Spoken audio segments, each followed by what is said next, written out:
OK, welcome back, everyone, to our final topic in an introduction to artificial intelligence with Python. And today, the topic is language. So thus far in the class, we've seen a number of different ways of interacting with AI, artificial intelligence. But it's mostly been happening in the way of us formulating problems in ways that AI can understand, learning to speak the language of AI, so to speak, by trying to take a problem and formulate it as a search problem, or by trying to take a problem and make it a constraint satisfaction problem, something that our AI is able to understand.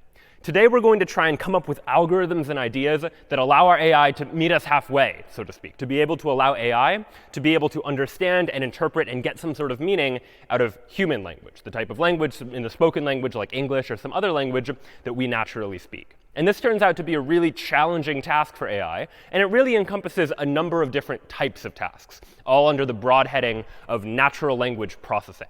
The idea of coming up with algorithms that allow our AI to be able to process and understand natural language. So these tasks vary in terms of the types of tasks we might want an AI to perform, and therefore the types of algorithms that we might use. But some common tasks that you might see are things like automatic summarization. You give an AI a long document, and you would like for the AI to be able to summarize it, come up with a shorter representation of the same idea, but still in some kind of natural language like English. Something like information extraction. Given a whole corpus of information in some body of documents or on the internet, for example, we'd like for our AI to be able to extract some sort of meaningful semantic information out of all of that content that it's able to look at and read. Language identification, the task of, given a page, can you figure out what language that document is written in? This is the type of thing you might see if you use a web browser, where if you open up a page in another language, that web browser might ask you, oh, I think it's in this language. Would you like me to translate it into English for you, for example? And that language identification process is a task that our AI needs to be able to do, which is then related then to machine translation, the process of taking text in one language and translating it into another language, which there's been a lot of research and development on really over the course of the last several years. And it keeps getting better in terms of how it is that AI is able to take text in one language and transform that text into another language as well. In addition to that, we have topics like named entity recognition. Given some sequence of text, can you pick out what the named entities are? These are like names of companies or names of people or names of locations, for example, which are often relevant or important parts of a particular document. Speech recognition as a related task, not to do with the text that is written, but text that is spoken, being able to process audio and figure out what are the actual words that are spoken there. And if you think about smart home devices like Siri or Alexa, for example, these are all devices that are now able to listen to when we are able to speak, figure out what words we are saying, and draw some sort of meaning out of that as well. We've talked about how you could formulate something, for instance, as a hidden Markov model to be able to draw those sorts of conclusions. Text classification, more generally, is a broad category of types of ideas whenever we want to take some kind of text and put it into some sort of category. And we've seen these classification type problems and how we can use statistical machine learning approaches to be able to solve them. We'll be able to do something very similar with natural language, that we may need to make a couple of adjustments that we'll see soon. And then something like word sense disambiguation, the idea that unlike in the language of numbers, where AI has very precise representations of everything, words are a little bit fuzzy in terms of their meaning. And words can have multiple different meanings. And natural language is inherently ambiguous. And we'll take a look at some of those ambiguities in due time today. But one challenging task, if you want an AI to be able to understand natural language, is being able to disambiguate or differentiate between different possible meanings of words. If I say a sentence like, I went to the bank, you need to figure out, do I mean like the bank where I deposit and withdraw money, or do I mean the bank like the river bank? And different words can have different meanings that we might want to figure out. And based on the context in which a word appears, the wider sentence or paragraph or paper in which a particular word appears, that might help to inform how it is that we disambiguate between different meanings or different senses that a word might have. And there are many other topics within natural language processing, many other algorithms that have been devised in order to deal with and address these sorts of problems. And today, we're really just going to scratch the surface, looking at some of the fundamental ideas that are behind many of these ideas within natural language processing, within this idea of trying to come up with AI algorithms that are able to do something meaningful with the languages that we speak every day. And so to introduce this idea, when we think about language, we can often think about it in a couple of different parts. The first part refers to the syntax of language. This is more to do with just the structure of language and how it is that that structure works. And if you think about natural language, syntax is one of those things that if you're a native speaker of a language, it comes pretty readily to you. You don't have to think too much about it. If I give you a sentence from Sir Arthur Conan Doyle's Sherlock Holmes, for example, a sentence like this: just before 9 o'clock, Sherlock Holmes stepped briskly into the room. I think we could probably all agree that this is a well-formed grammatical sentence. Syntactically, it makes sense in terms of the way that this particular sentence is structured. And syntax applies not just to natural language, but to programming languages as well. If you've ever seen like a syntax error in a program that you've written, it's likely because you wrote some sort of program that was not syntactically well-formed. The structure of it was not a valid program. In the same way, we can look at English sentences or sentences in any natural language and make the same kinds of judgments. I can say that this sentence is syntactically well-formed. When all the parts are put together, all these words are in this order, it constructs a grammatical sentence, or a sentence that most people would agree is grammatical. But there are also grammatically ill-formed sentences. A sentence like, just before Sherlock Holmes, 9 o'clock, stepped briskly the room. Well, I think we would all agree that this is not a well-formed sentence. Syntactically, it doesn't make sense. And this is the type of thing that if we want our AI, for example, to be able to generate natural language, to be able to speak to us the way like a chatbot would speak to us, for example, well, then our AI is going to need to be able to know this distinction somehow. It's going to be able to know what kinds of sentences are grammatical, what kinds of sentences are not. And we might come up with rules or ways to statistically learn these ideas, and we'll talk about some of those methods as well. Syntax can also be ambiguous. Like there are some sentences that are well-formed and not well-formed, but there are certain ways that you could take a sentence and potentially construct multiple different structures for that sentence. A sentence like, I saw the man on the mountain with a telescope. Well, this is grammatically well-formed. Syntactically, it makes sense.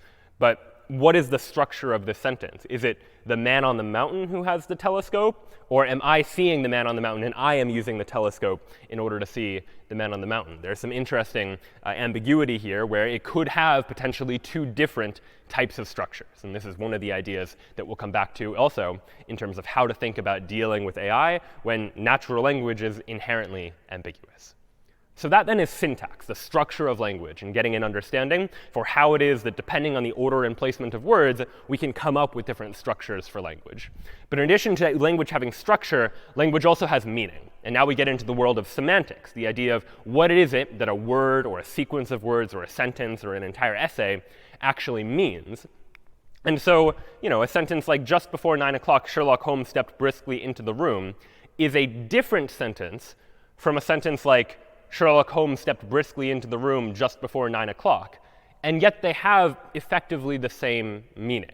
They're different sentences, so an AI reading them would recognize them as different. But we as humans can look at both of those sentences and say, yeah, they mean basically the same thing. And maybe in this case, it was just because I moved the order of the words around. Originally, 9 o'clock was near the beginning of the sentence. Now 9 o'clock is near the end of the sentence. But you might imagine that I could come up with a different sentence entirely. A sentence like, a few minutes before 9, Sherlock Holmes walked quickly into the room. And OK, that also has a very similar meaning, but I'm using different words in order to express that idea. And ideally, AI would be able to recognize that these two sentences, these different sets of words that are similar to each other, have similar meanings, and to be able to get at that idea as well.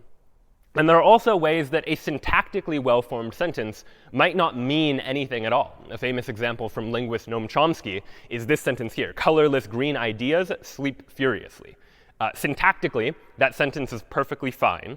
Colorless and green are adjectives that modify the noun ideas. Sleep is a verb. Furiously is an adverb. These are correct constructions in terms of the orders of words. But it turns out this sentence is sort of meaningless. If you tried to ascribe meaning to the sentence, what does it mean? And it's not easy to be able to determine what it is that it might mean. Semantics itself can also be ambiguous, given that different structures can have different types of meanings, different words can have different kinds of meanings. So the same sentence with the same structure might end up meaning different types of things. My favorite example from the LA Times is a headline that was in the Los Angeles Times a little while back. It is, the headline says, "Big rig carrying fruit crashes on 210 freeway, creates jam." So depending on how it is you look at the sentence, how you interpret the sentence, it can have multiple different meanings. And so here, too, are challenges in this world of natural language processing, being able to understand both the syntax of language and the semantics of language. And today, we'll take a look at both of those ideas. We're going to start by talking about syntax and getting a sense for how it is that language is structured, and how we can start by coming up with some rules, some ways that we can tell our computer, tell our AI, what types of things are valid sentences, what types of things are not valid sentences. And ultimately, we'd like to use that information to be able to allow our AI to draw meaningful conclusions, to be able to do something with language. And so to do so, we're going to start by introducing the notion of formal grammar. And what formal grammar is all about is formal grammar is a system of rules that generate sentences in a language. I would like to know what are the valid English sentences, not in terms of what they mean, just in terms of their structure, their syntactic structure. What structures of English are valid, correct sentences? What structures of English are not valid? And this is going to apply in a very similar way to other natural languages as well, where language follows certain types of structures. And we intuitively know what these structures mean, but it's going to be helpful to try and really formally define what those structures mean as well. There are a number of different types of formal grammar all across what's known as the Chomsky hierarchy of grammars, and you may have seen some of these before if you've ever worked with regular expressions before. Those belong to a class of regular languages. They correspond to regular languages, which is a particular type of the language. But also on this hierarchy is a type of grammar known as a context-free grammar. And this is the one we're going to spend the most time on taking a look at today. And what a context-free grammar is it is a way of taking, of generating sentences in a language via what are known as rewriting rules, replacing one symbol with other symbols. And we'll take a look in a moment at just what that means. So let's imagine, for example, a simple sentence in English, a sentence like, "She saw the city." A valid, syntactically well-formed English sentence. But we'd like for some way for our AI to be able to look at this sentence and figure out what is the structure of the sentence. Because in order to answer a question, if you imagine AI in a question answering format, if you want to ask the AI a question like, "What did she see?" well, then the AI wants to be able to look at this sentence and recognize that what she saw is the city, to be able to figure that out. And it requires some understanding of what it is that the structure of this sentence really looks like. So where do we begin? Each of these words, "she saw the city," we are going to call terminal symbols. They are symbols in our language where each of these words is just a symbol, where this is ultimately what we care about generating. We care about generating these words. But each of these words we're also going to associate with what we're going to call a non-terminal symbol. And these non-terminal symbols initially are going to look kind of like parts of speech, if you remember back to like English grammar, where "she" is a noun, "saw" is a V for verb, "the" is a D. D stands for determiner. These are words like the and a and an, for example. And then "city," well, "city" is also a noun, so an N goes there. So each of these, N, V, and D, these are what we might call non-terminal symbols. They're not actually words in the language. "She saw the city." Those are the words in the language. But we use these non-terminal symbols to generate the terminal symbols which are like "she saw the city," the words that are actually in a language like English. And so in order to translate these non-terminal symbols into terminal symbols, we have what are known as rewriting rules. And these rules look something like this. We have N on the left side of an arrow. And the arrow says, if I have an N non-terminal symbol, then I can turn it into any of these various different possibilities that are separated with a vertical line. So a noun could translate into the word "she." A noun could translate into the word "city" or "car" or "Harry" or any number of other things. These are all examples of nouns, for example. Meanwhile, a determiner, D, could translate into "the" or "a" or "an." V for verb could translate into any of these verbs. P for preposition could translate into any of those prepositions, to, on, over, and so forth. And then ADJ for adjective could translate into any of these possible adjectives as well. So these then are rules in our context-free grammar. When we are defining what it is that our grammar is, what is the structure of the English language or any other language, we give it these types of rules, saying that a noun could be any of these possibilities. A verb could be any of those possibilities.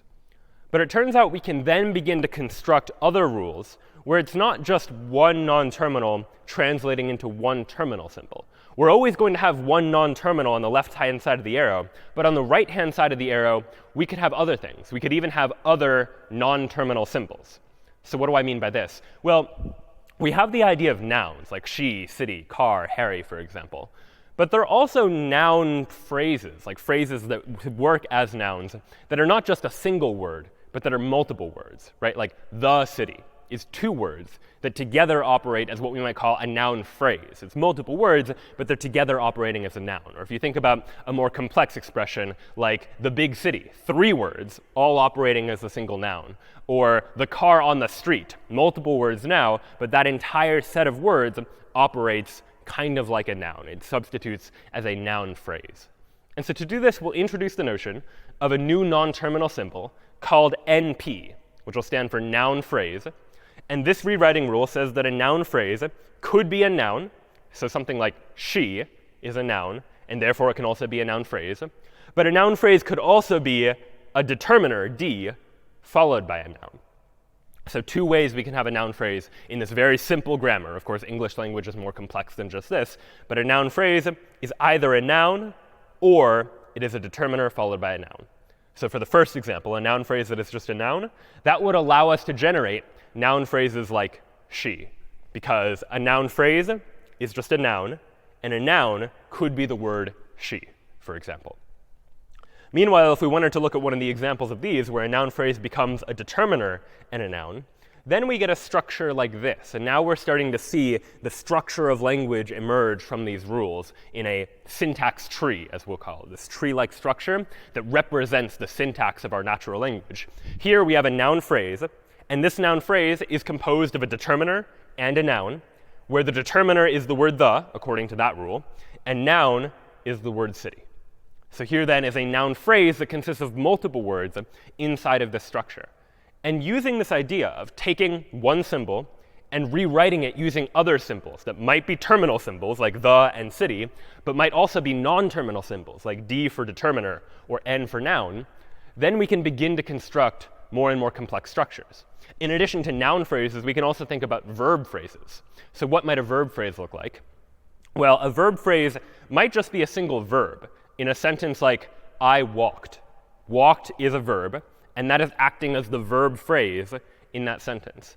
But there are also more complex verb phrases that aren't just a single word, but that are multiple words. If you think of the sentence like, she saw the city, for example, saw the city is really that entire verb phrase. It's taking up like what it is that she is doing, for example.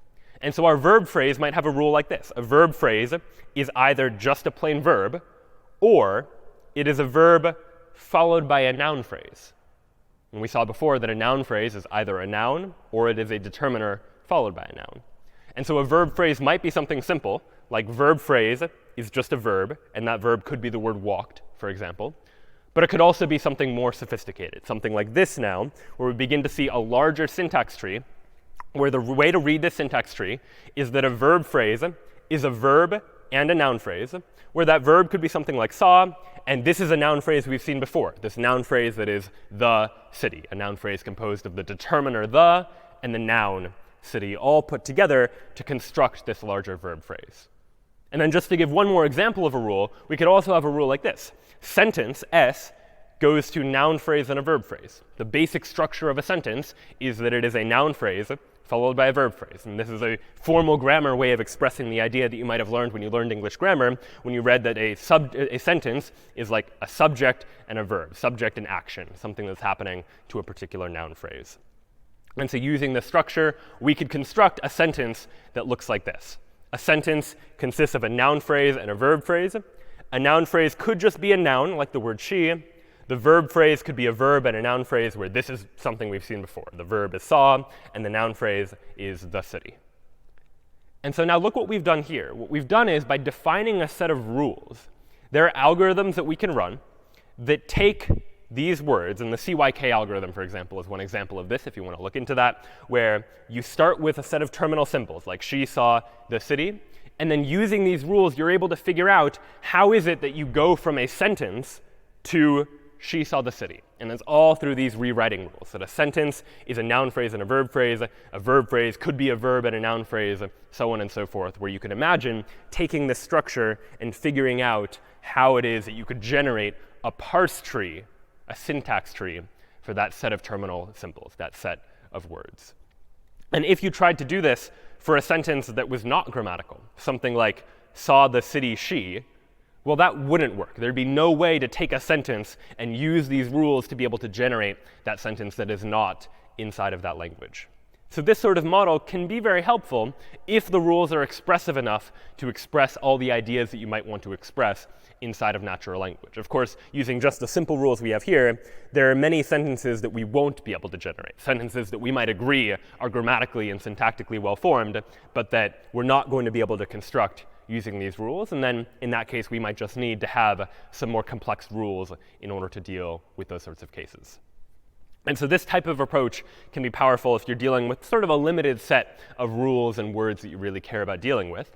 And one way we can actually interact with this in Python is by using a Python library called NLTK, short for Natural Language Toolkit, which we'll see a couple of times today, which has a wide variety of different functions and classes that we can take advantage of that are all meant to deal with natural language. And one such algorithm that it has is the ability to parse a context-free grammar, to be able to take some words and figure out, according to some context-free grammar, how would you construct the syntax tree for it. So let's go ahead and take a look at NLTK now by examining how we might construct some context-free grammars with it.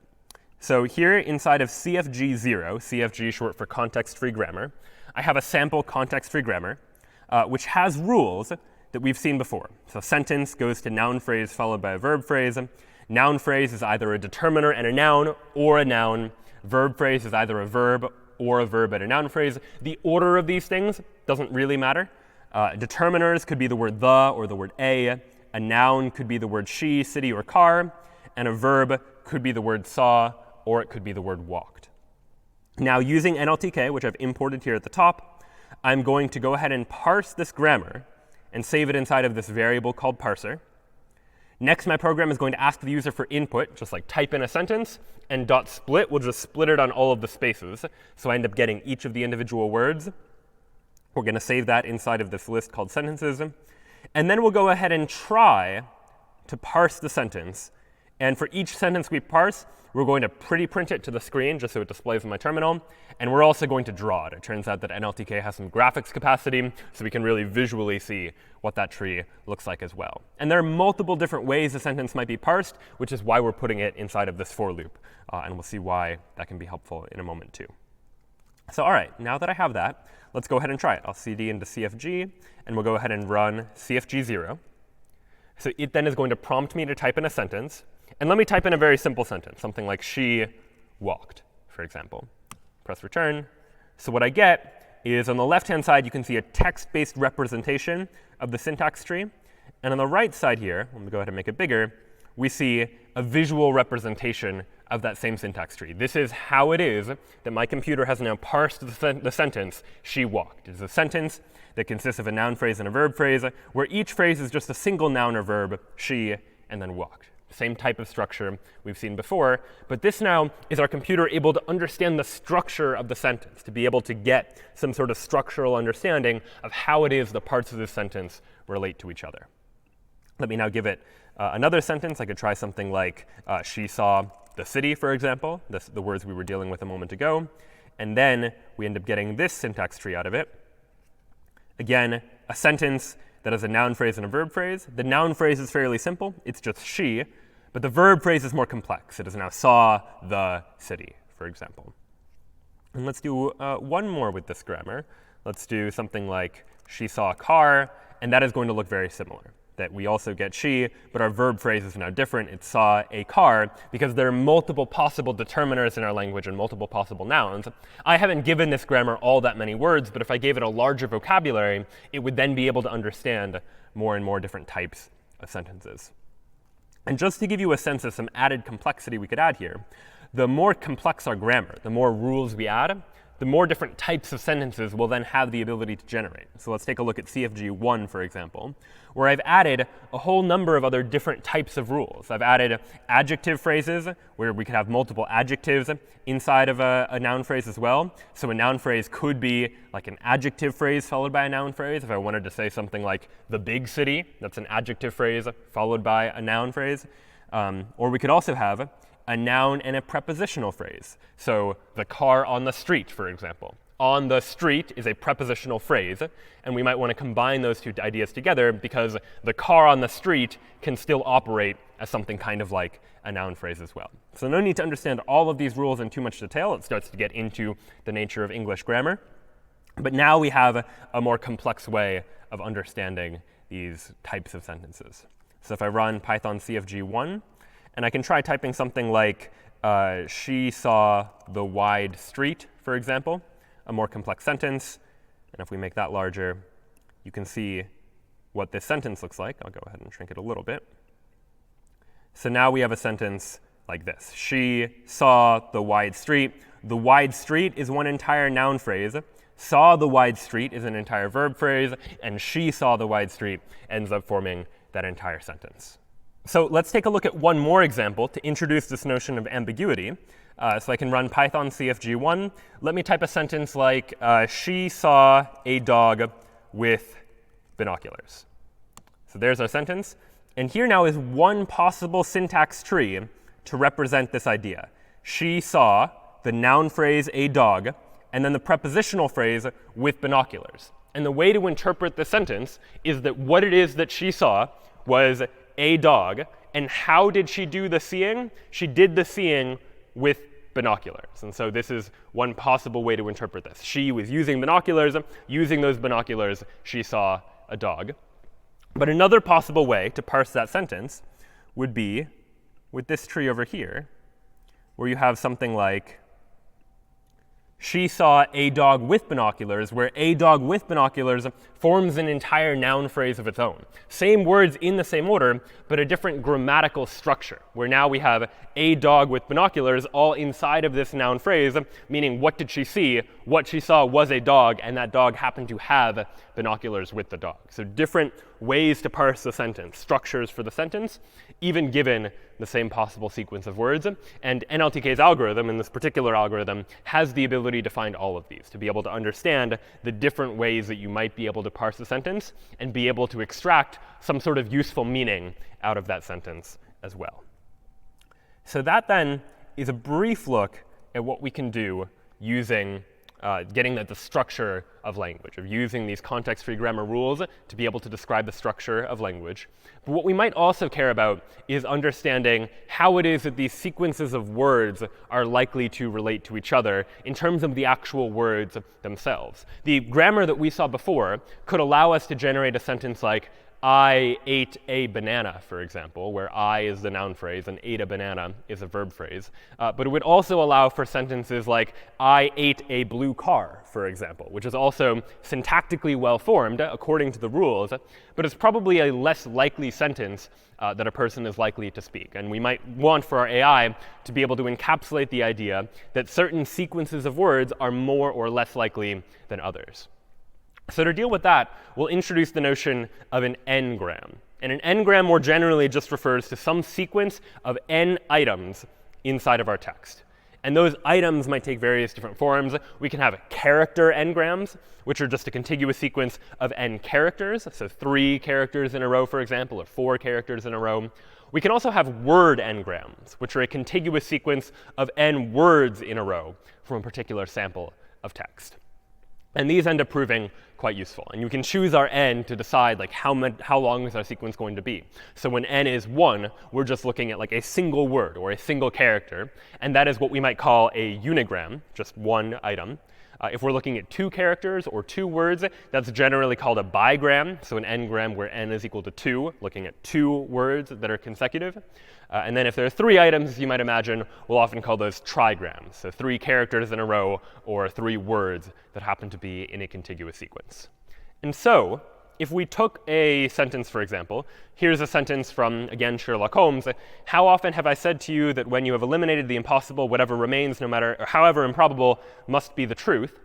What are the trigrams that we can extract from the sentence if we're looking at sequences of 3 words? Well, the first trigram would be how often have, just a sequence of 3 words. And then we can look at the next trigram, often have I.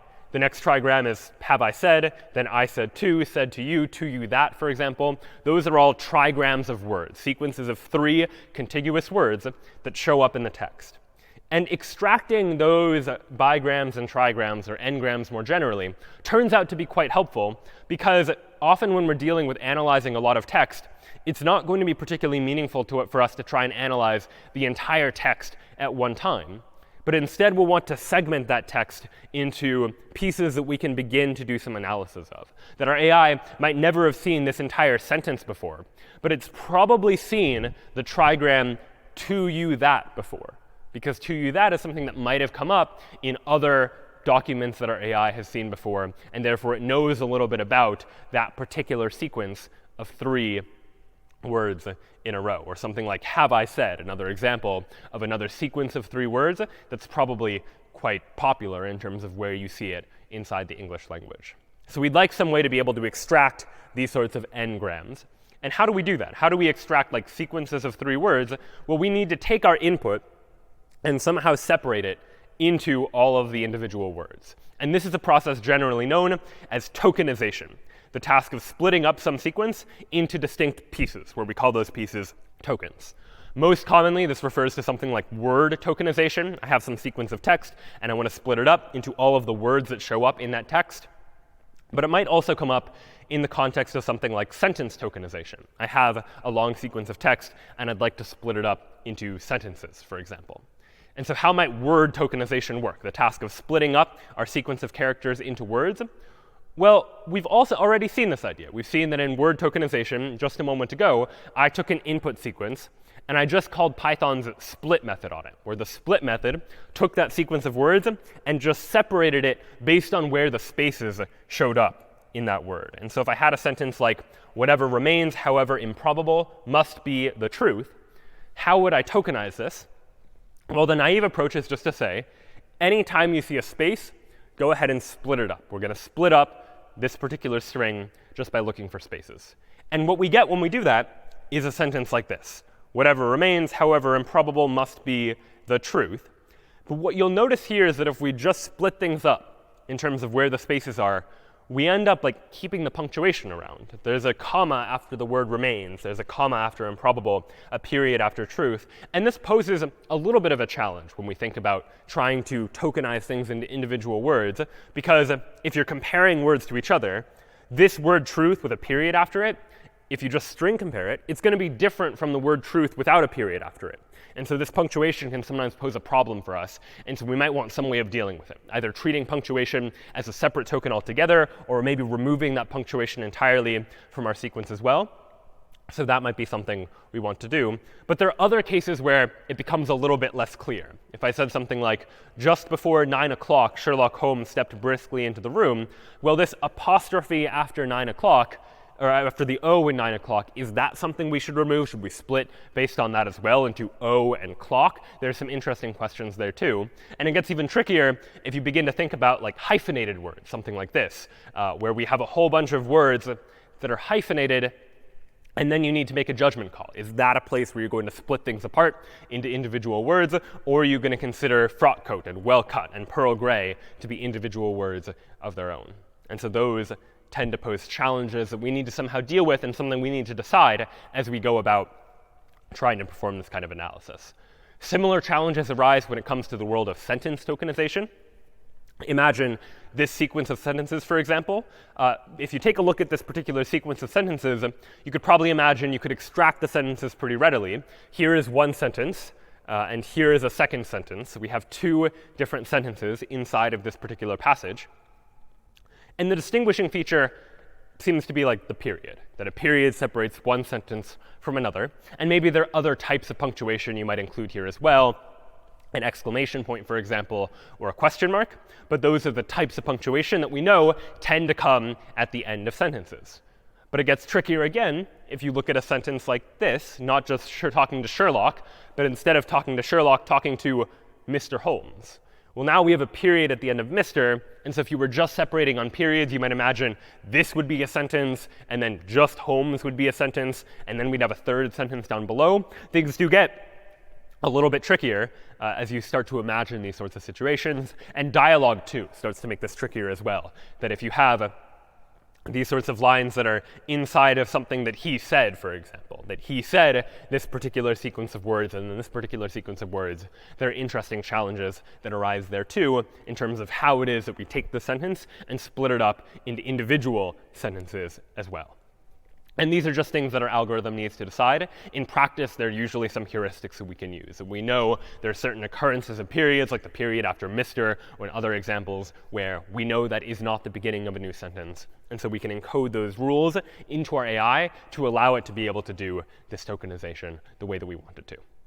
So once we have these ability to tokenize a particular passage, take the passage, split it up into individual words, from there we can begin to extract what the n-grams actually are. And so we can actually take a look at this by going into a Python program that will serve the purpose of extracting these n-grams.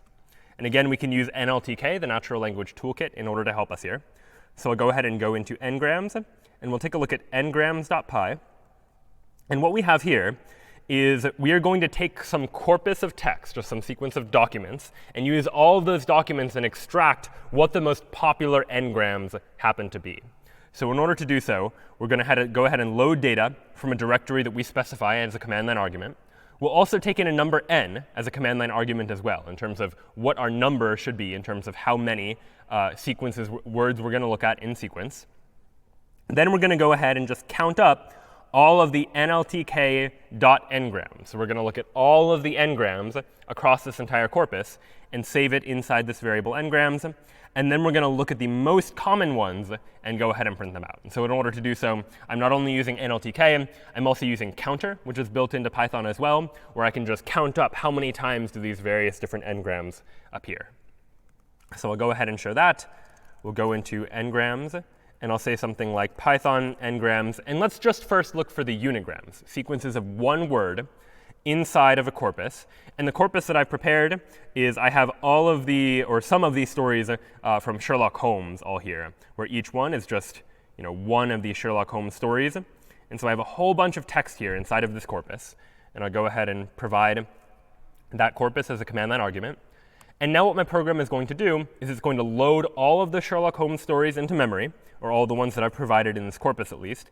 And it's just going to look for the most popular unigrams, the most popular sequences of one word. And it seems the most popular one is just the word the, used 9,700 times, followed by I, used 5,000 times, and used about 5,000 times, the kinds of words you might expect. So now let's go ahead and check for bigrams, for example. Ngrams 2, Holmes. And all right, again, sequences of two words now that appear multiple times, of the, in the, it was, to the, it is, I have, so on and so forth. These are the types of bigrams that happen to come up quite often inside this corpus, inside of the Sherlock Holmes stories. And it probably is true across other corpuses as well, but we could only find out if we actually tested it. And now, just for good measure, let's try one more, maybe try 3, looking now for trigrams that happen to show up. And now we get like, it was one of the, I think that, out of the. These are sequences of 3 words now that happen to come up multiple times across this particular corpus. So what are the potential use cases here? Now we have some sort of data. We have data about how often particular sequences of words show up in this particular order. And using that, we can begin to do some sort of predictions. We might be able to say that if you see the words it was, there's a reasonable chance the word that comes after it should be the word a. And if I see the words one of, it's reasonable to imagine that the next word might be the word the, for example, because we have this data about trigrams, sequences of 3 words, and how often they come up. And now based on 2 words, you might be able to predict what the third word happens to be. And one model we can use for that is a model we've actually seen before. It's the Markov model. Recall again that the Markov model really just refers to some sequence of events that happen one time step after one time step, where every unit has some ability to predict what the next unit is going to be. Or maybe the past 2 units predict what the next unit is going to be. Or the past 3 predict what the next one is going to be. And we can use a Markov model and apply it to language for a very naive and simple approach at trying to generate natural language, at getting our AI to be able to speak English-like text. And the way it's going to work is we're going to say something like, come up with some probability distribution. Given these 2 words, what is the probability distribution over what the third word could possibly be based on all the data? If you see it was, what are the possible third words we might have? How often do they come up? And using that information, we can try and construct what we expect the third word to be. And if you keep doing this, the effect is that our Markov model can effectively start to generate text, can be able to generate text that was not in the original corpus, but that sounds kind of like the original corpus. It's using the same sorts of rules that the original corpus was using. So let's take a look at an example of that as well. We're here now. I have another corpus that I have here. And it is the corpus of all of the works of William Shakespeare. So I've got a whole bunch of stories from Shakespeare. And all of them are just inside of this big text file. And so what I might like to do is look at what all of the n-grams are, maybe look at all of the trigrams inside of Shakespeare.txt, and figure out, given 2 words, can I predict what the third word is likely to be, and then just keep repeating this process. I have 2 words, predict the third word. Then from the second and the third word, predict the fourth word. And from the third and fourth word, predict the fifth word, ultimately generating random sentences that sound like Shakespeare, that are using similar patterns of words that Shakespeare used, but that never actually showed up in Shakespeare itself. And so to do so, I'll show you generator.py, which again is just going to read data from a particular file. And I'm using a Python library called Markovify, which is just going to do this process for me. So there are libraries out here that can just train on a bunch of text and come up with a Markov model based on that text. And I'm going to go ahead and just generate 5 randomly generated sentences. So we'll go ahead and go into Markov. I'll run the generator on Shakespeare.txt. What we'll see is it's going to load that data. And then here's what we get. We get 5 different sentences.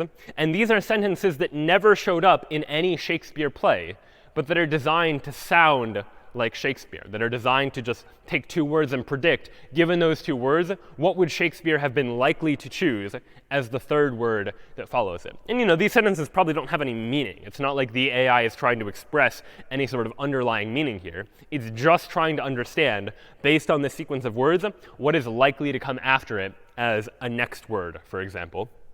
And these are the types of sentences that it's able to come up with, just generating. And if you ran this multiple times, you would end up getting different results. That I could run this again and get an entirely different set of 5 different sentences that also are supposed to sound kind of like the way that Shakespeare's sentences sounded as well. And so that then was a look at how it is we can use Markov models to be able to naively attempt just generating language. The language doesn't mean a whole lot right now. You wouldn't want to use the system in its current form to do something like machine translation, because it wouldn't be able to encapsulate any meaning. But we're starting to see now that our AI is getting a little bit better at trying to speak our language, at trying to be able to process natural language in some sort of meaningful way. So we'll now take a look at a couple of other tasks that we might want our AI to be able to perform. And one such task is text categorization, which really is just a classification problem. And we've talked about classification problems already, these problems where we would like to take some object and categorize it into a number of different classes.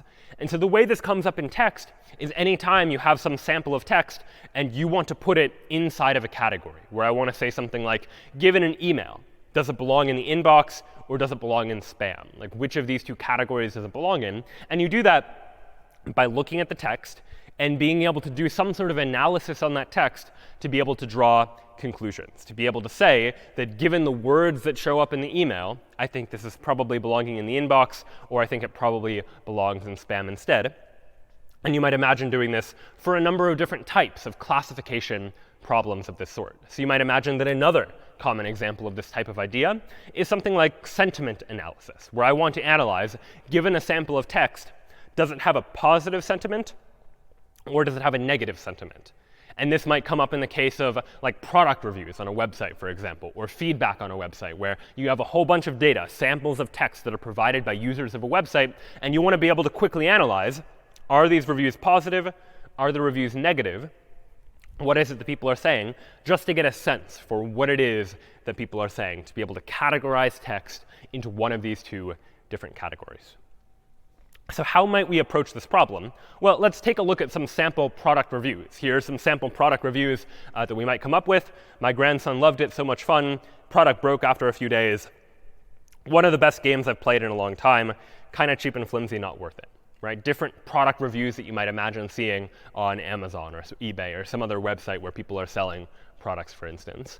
And we humans could pretty easily categorize these into positive sentiment or negative sentiment. We'd probably say that the first and the third one, those are positive sentiment messages. The second one and the fourth one, those are probably negative sentiment messages.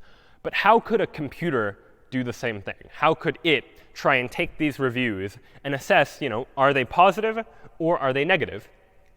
Well, ultimately, it depends upon the words that happen to be in these particular reviews, inside of these particular sentences. For now, we're going to ignore the structure and how the words are related to each other, and we're just going to focus on what the words actually are. So there are probably some key words here, words like loved and fun and best. Those probably show up in more positive reviews, whereas words like broke and cheap and flimsy, well, those are words that probably are more likely to come up inside of negative reviews instead of positive reviews. So one way to approach this sort of text analysis idea is to say, let's for now ignore the structures of these sentences. To say, we're not going to care about how it is the words relate to each other. We're not going to try and parse these sentences to construct their grammatical structure like we saw a moment ago. But we can probably just rely on the words that were actually used. Rely on the fact that the positive reviews are more likely to have words like best and loved and fun, and that the negative reviews are more likely to have the negative words that we've highlighted there as well. And this sort of model, this approach to trying to think about language, is generally known as the bag of words model, where we're going to model a sample of text not by caring about its structure, but just by caring about the unordered collection of words that show up inside of a sample. That all we care about is what words are in the text, and we don't care about what the order of those words is. We don't care about the structure of the words. We don't care what noun goes with what adjective or how things agree with each other. We just care about the words. And it turns out this approach tends to work pretty well for doing classifications like positive sentiment or negative sentiment.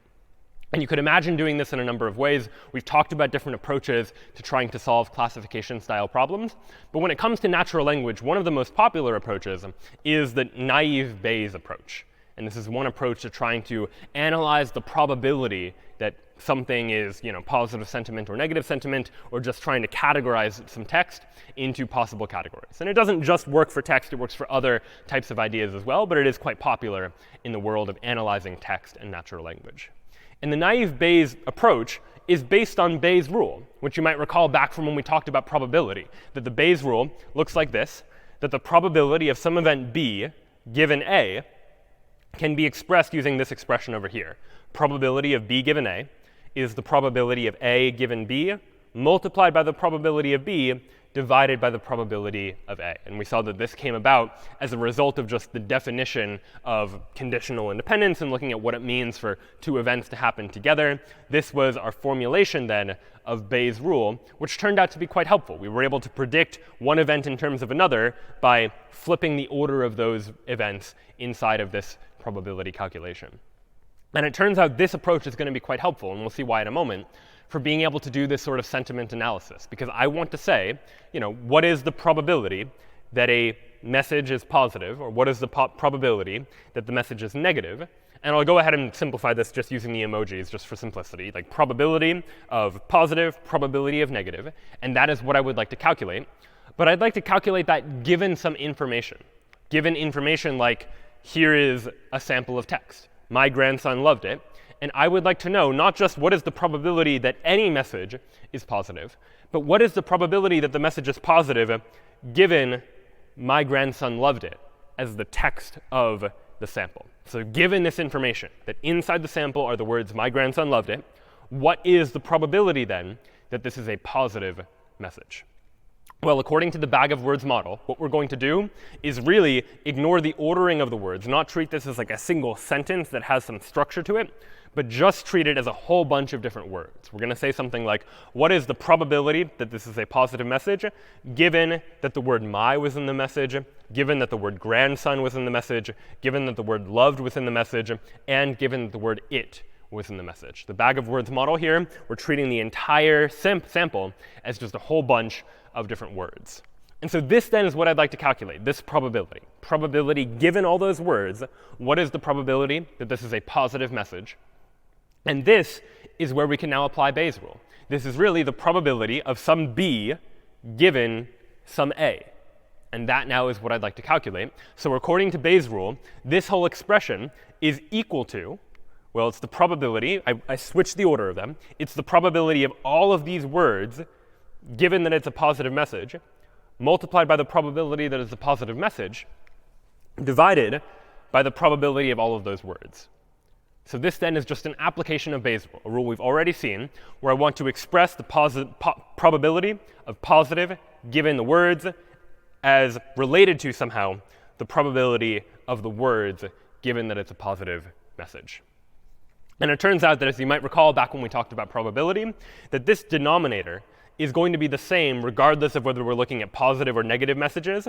The probability of these words doesn't change because we don't have a positive or negative down below.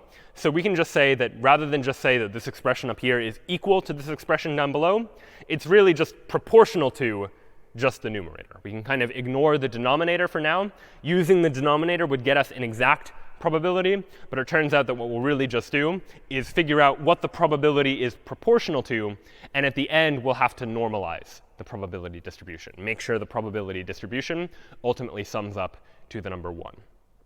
So now I've been able to formulate this probability, which is what I want to care about, as proportional to multiplying these two things together. Probability of words given positive message multiplied by the probability of positive message. But again, if you think back to our probability rules, we can calculate this really as just a joint probability of all of these things happening.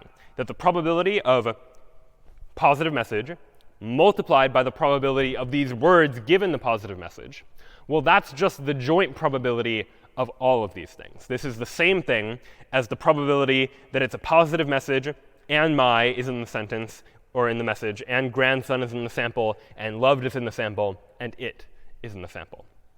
So using that rule for the definition of joint probability, I've been able to say that this entire expression is now proportional to this sequence, this joint probability of these words and this positive that's in there as well. And so now the interesting question is just how to calculate that joint probability. How do I figure out the probability that given some arbitrary message that it is positive, and the word my is in there, and the word grandson is in there, and the word loved is in there, and the word it is in there? Well, you'll recall that we can calculate a joint probability by multiplying together all of these conditional probabilities. Multiplying, if I want to know the probability of A and B and C, I can calculate that as the probability of A times the probability of B given A times the probability of C given A and B. I can just multiply these conditional probabilities together in order to get the overall joint probability that I care about. And we could do the same thing here. I could say, let's multiply the probability of positive by the probability of the word my showing up in the message given that it's positive, multiplied by the probability of grandson showing up in the message given that the word my is in there and that it's positive, multiplied by the probability of loved given these 3 things, multiplied by the probability of it given these 4 things. And that's going to end up being a fairly complex calculation to make, one that we probably aren't going to have a good way of knowing the answer to. Like, what is the probability that grandson is in the message given that it is positive and the word my is in the message? That's not something we're really going to have a readily easy answer to. And so this is where the naive part of naive Bayes comes about. We're going to simplify this notion. Rather than compute exactly what that probability distribution is, we're going to assume that these words are going to be effectively independent of each other if we know that it's already a positive message. That if it's a positive message, it doesn't change the probability that the word grandson is in the message if I know that the word loved is in the message, for example. And that might not necessarily be true in practice, in the real world. It might not be the case that these words are actually independent. But we're going to assume it to simplify our model. And it turns out that simplification still lets us get pretty good results out of it as well. And so what we're going to assume is that the probability that all of these words show up depend only on whether it's positive or negative. I can still say that loved is more likely to come up in a positive message than a negative message, which is probably true. But we're also going to say that it's not going to change whether or not loved is more likely or less likely to come up if I know that the word my is in the message, for example. And so those are the assumptions that we're going to make. So while top expression is proportional to this bottom expression, we're going to say it's naively proportional to this expression. Probability of it being a positive message. And then for each of the words that show up in the sample, I'm going to multiply. What's the probability that my is in the message, given that it's positive, times the probability of grandson being in the message, given that it's positive, and then so on and so forth for the other words that happen to be inside of the sample. And it turns out that these are numbers that we can calculate. The reason we've done all of this math is to get to this point, to be able to calculate this probability distribution that we care about, given these terms that we can actually calculate. And we can calculate them given some data available to us. And this is what a lot of natural language processing is about these days. It's about analyzing data. If I give you a whole bunch of data with a whole bunch of reviews, and I've labeled them as positive or negative, then you can begin to calculate these particular terms. I can calculate the probability that a message is positive just by looking at my data and saying, all right, how many positive samples were there, and divide that by the number of total samples. That is my probability that a message is positive. What is the probability that the word loved is in the message given that it's positive? Well, I can calculate that based on my data too. Let me just look at how many positive samples have the word loved in it, and divide that by my total number of positive samples. And that will give me an approximation for what is the probability that loved is going to show up inside of the review, given that we know that the review is positive.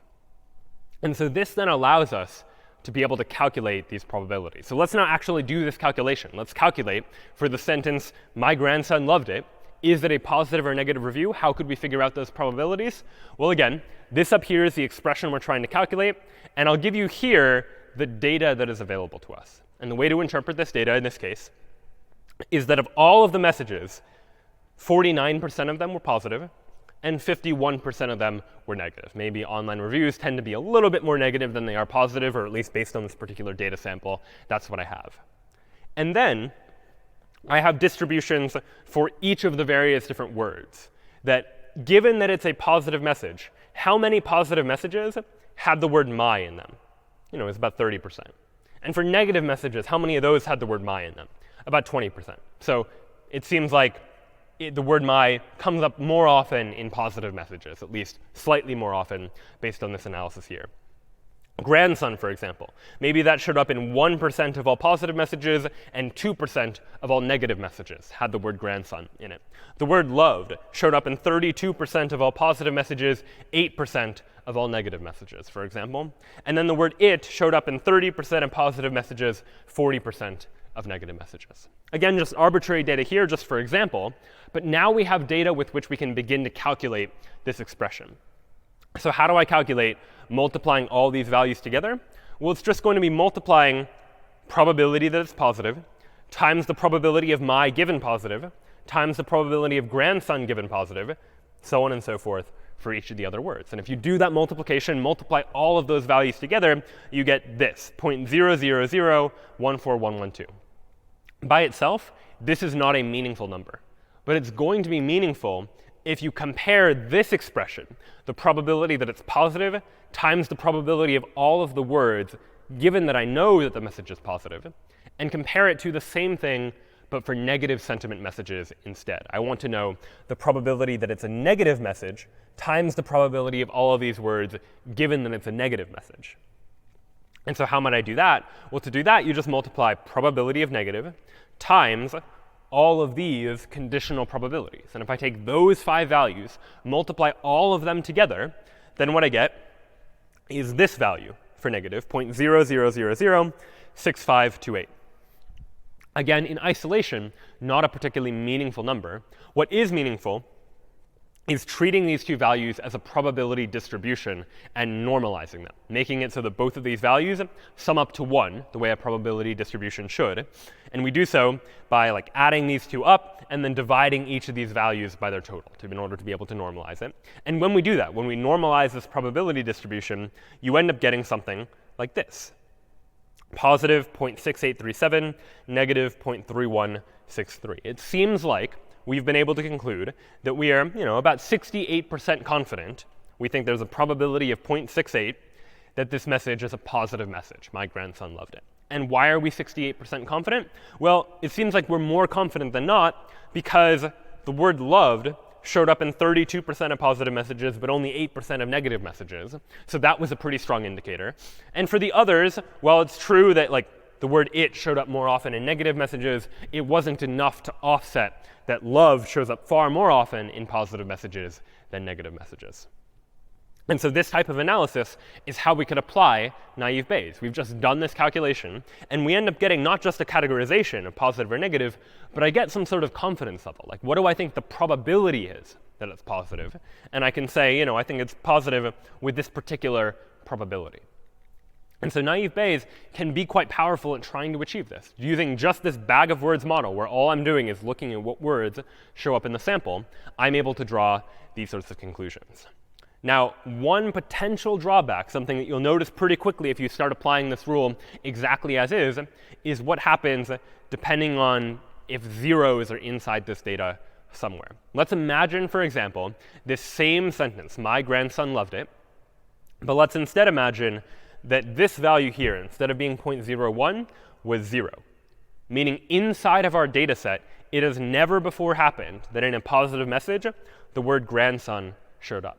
And that's certainly possible. If I have a pretty small data set, it's probably likely that not all the messages are going to have the word grandson. Maybe it is the case that no positive messages have ever had the word grandson in it, at least in my data set. But if it is the case that 2% of the negative messages have still had the word grandson in it, then we run into an interesting challenge. And the challenge is this. When I multiply all of the positive numbers together and multiply all the negative numbers together to calculate these two probabilities, what I end up getting is a positive value of 0.000. I get pure zeros. Because when I multiply all of these numbers together, when I multiply something by 0, it doesn't matter what the other numbers are. The result is going to be 0. And the same thing can be said of negative numbers as well.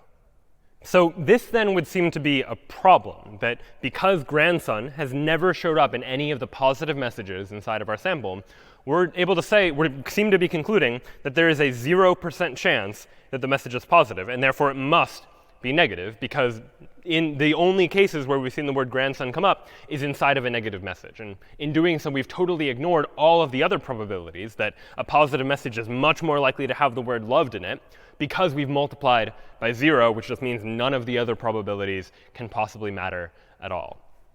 So this then is a challenge that we need to deal with. It means that we're likely not going to be able to get the correct results if we just purely use this approach. And it's for that reason there are a number of possible ways we can try and make sure that we never multiply something by 0. It's OK to multiply something by a small number, because then it can still be counterbalanced by other larger numbers. But multiplying by 0 sort of means it's the end of the story. You multiply a number by 0, and the output's going to be 0 no matter how big any of the other numbers happen to be. So one approach that's fairly common in naive Bayes is this idea of additive smoothing, adding some value, alpha, to each of the values in our distribution just to smooth the data a little bit. One such approach is called Laplace smoothing, which basically just means adding 1 to each value in our distribution. So if I have 100 samples and 0 of them contain the word grandson, well, then I might say that, instead, let's pretend that I've had one additional sample where the word grandson appeared and one additional sample where the word grandson didn't appear. So I'll say that, all right, now I have 1 out of 102. So one sample that does have the word grandson out of 102 total. I'm basically creating 2 samples that didn't exist before. But in doing so, I've been able to smooth the distribution a little bit to make sure that I never have to multiply anything by 0. By pretending I've seen one more value in each category than I actually have, this gets us that result of not having to worry about multiplying a number by 0. So this then is an approach that we can use in order to try and apply naive Bayes, even in situations where we're dealing with words that we might not necessarily have seen before. And let's now take a look at how we could actually apply that in practice. That it turns out that NLTK, in addition to having the ability to extract n-grams and tokenize things into words, also has the ability to be able to apply naive Bayes on some samples of text, for example. And so let's go ahead and do that. What I've done is inside of sentiment, I've prepared a corpus of just reviews that I have generated, but you could imagine using real reviews. Or I just have a couple of positive reviews. It was great, so much fun, would recommend. My grandson loved it, those sorts of messages. And then I have a whole bunch of negative reviews. Not worth it, kind of cheap, really bad, didn't work the way we expected. Just one on each line, a whole bunch of positive reviews and negative reviews. And what I'd like to do now is analyze them somehow. So here then is sentiment.py. And what we're going to do first is extract all of the positive and negative sentences, create a set of all of the words that were used across all of the messages, and then we're going to go ahead and train NLTK's naive Bayes classifier on all of this training data. And what the training data effectively is I take all of the positive messages and give them the label positive, all of the negative messages and give them the label negative, and then I'll go ahead and apply this classifier to it, where I'd say I would like to take all of this training data and now have the ability to classify it as positive or negative. I'll then take some input from the user. They can just type in some sequence of words, and then I would like to classify that sequence as either positive or negative, and then I'll go ahead and print out what the probabilities of each happen to be. And there are some helper functions here that just organize things in the way that NLTK is expecting them to be. But the key idea here is that I'm taking the positive messages, labeling them, taking the negative messages, labeling them, putting them inside of a classifier, and then now trying to classify some new text that comes about. So let's go ahead and try it. I'll go ahead and go into sentiment, and we'll run Python sentiment, passing in as input that corpus that contains all of the positive and negative messages, because depending on the corpus, that's going to affect the probabilities. The effectiveness of our ability to classify is entirely dependent on how good our data is and how much data we have and how well they happen to be labeled. So now I can try something and say, like, let's try a review like, this was great. Just some review that I might leave. And it seems that, all right, there is a 96% chance it estimates that this was a positive message, 4% chance that it was a negative, likely because the word great shows up inside of the positive messages but doesn't show up inside of the negative messages. And that might be something that our AI is able to capitalize on. And really what it's going to look for are the differentiating words. That if the probability of words like this and was is pretty similar between positive and negative words, then the naive Bayes classifier isn't going to end up using those values as having some sort of importance in the algorithm. Because if they're the same on both sides, you multiply that value for both positive and negative, you end up getting about the same thing. What ultimately makes the difference in naive Bayes is when you multiply by a value that's much bigger for one category than for another category. When one word, like great, is much more likely to show up in one type of message than another type of message. And that's one of the nice things about naive Bayes, is that without me telling it that great is more important to care about than this or was, naive Bayes can figure that out based on the data. It can figure out that this shows up about the same amount of time between the two, but great, that is a discriminator, a word that can be different between the two types of messages.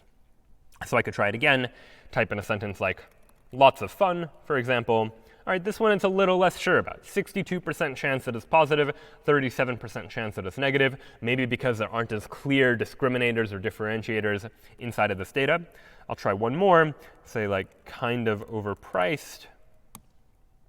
And all right, now 95%, 96% sure that this is a negative sentiment, likely because of the word overpriced, because it's shown up in a negative sentiment expression before, and therefore it thinks, you know what, this is probably going to be a negative sentence.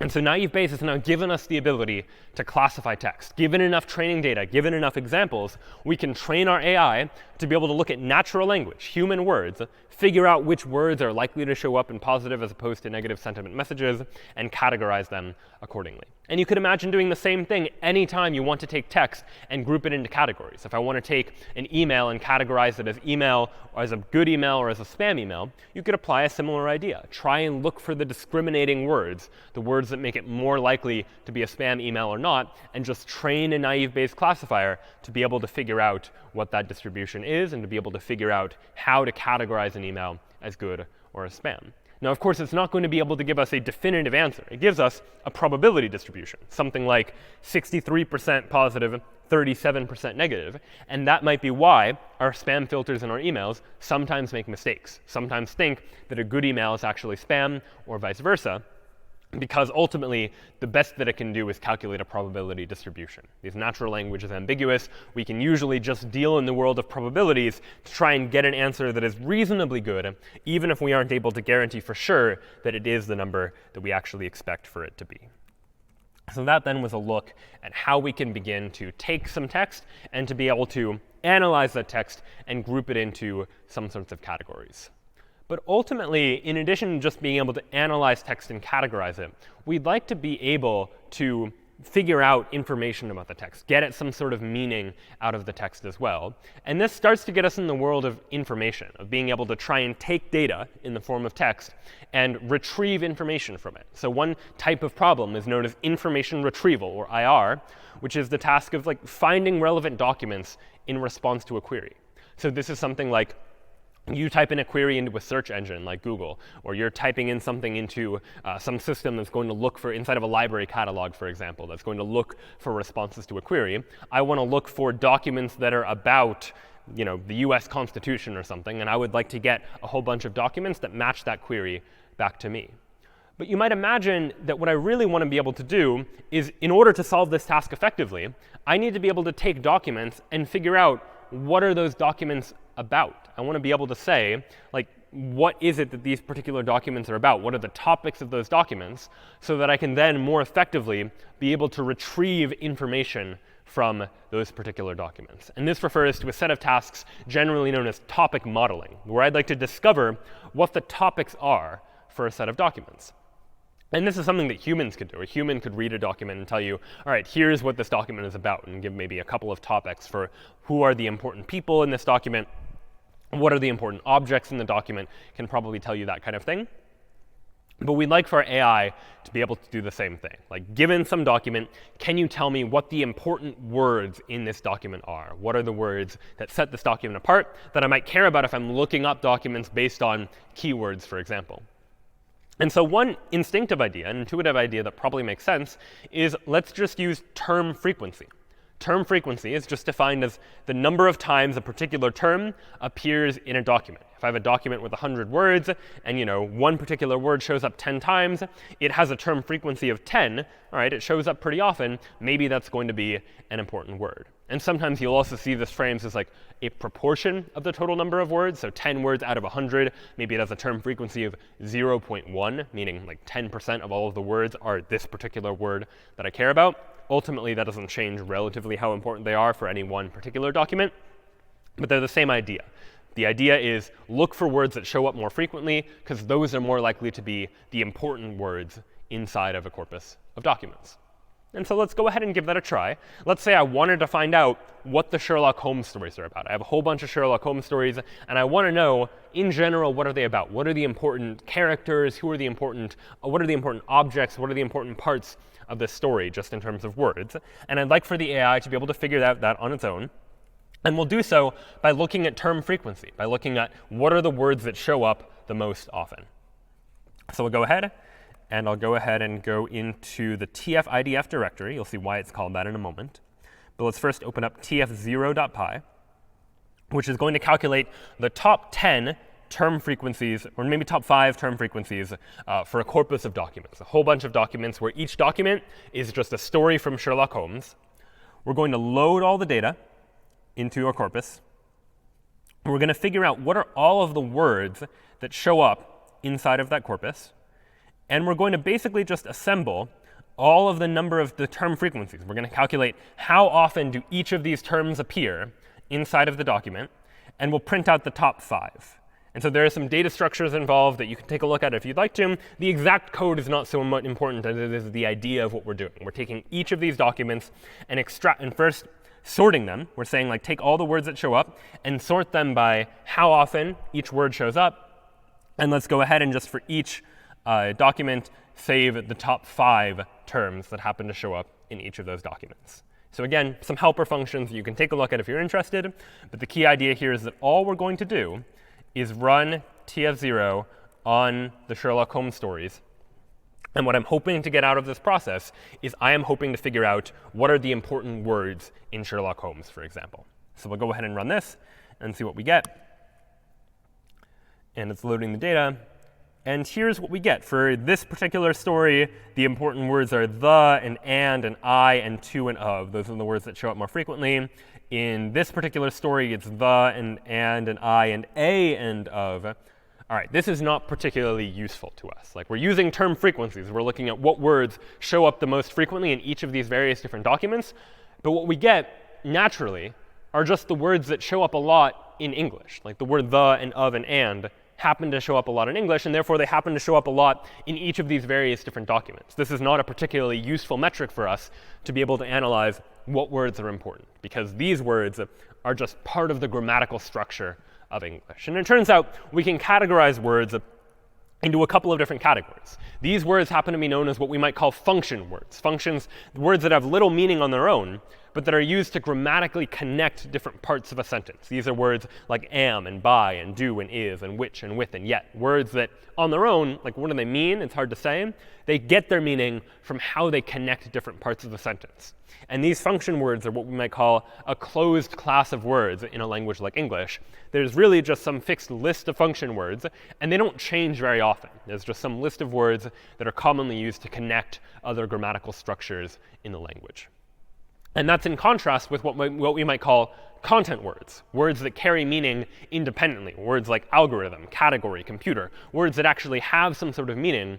And these are usually the words that we care about. These are the words where we want to figure out, what are the important words in a document. We probably care about the content words more than we care about the function words.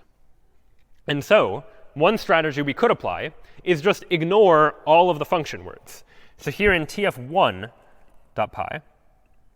I've done the same exact thing, except I'm going to load a whole bunch of words from a functionswords.txt file, inside of which are just a whole bunch of function words in alphabetical order. These are just a whole bunch of function words that are just words that are used to connect other words in English. And someone has just compiled this particular list. And these are the words that I just want to ignore. If any of these words, let's just ignore it as one of the top terms, because these are not words that I probably care about if I want to analyze what the important terms inside of a document happen to be. So in tf-idf1, what we're ultimately doing is if the word is in my set of function words, I'm just going to skip over it. Just ignore any of the function words by continuing on to the next word and then just calculating the frequencies for those words instead. So I'm going to pretend the function words aren't there and now see, maybe I can get a better sense for what terms are important in each of the various different Sherlock Holmes stories. So now let's run tf1 on the Sherlock Holmes corpus and see what we get now. And let's look at what is the most important term in each of the stories. Well, it seems like for each of the stories, all right, the most important word is Holmes. I guess that's what we would expect. They're all Sherlock Holmes stories. And Holmes is not a function word. It's not the or a or an, so it wasn't ignored.